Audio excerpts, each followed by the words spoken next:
How to fix Facebook tags not working. Hello everyone, welcome to this channel. I'm Emily and I'm here to help you out today. So without any delay, let's get started. So first of all, go to the Play Store application on your device and make sure that you have the latest version of the Facebook application. So as you can see, I have the update available, which means that it is not updated to its latest version. So all you have to do is tap on update and then update the application. Then what you can do is go to the settings of your device and then scroll down to apps, then tap on manage apps and find the Facebook application on the device.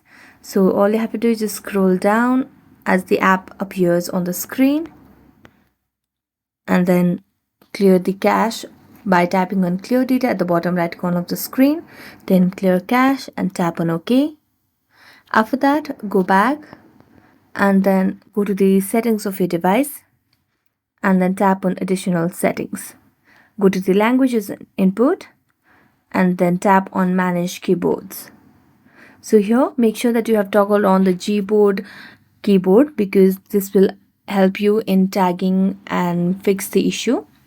So after you tap on that, all you can do is go and check on the Facebook and try to tag. If this does not work, then you can also download the older version of Facebook. So when you have the new versions, this might not work. So you can just tap on the Facebook and uninstall the application of Facebook and download the older version of the Facebook by going to the Chrome browser and then search for Facebook older versions over here. You can search over there by typing Facebook older version and you'll be able to download the application. So thank you so much for watching this video and see you next time.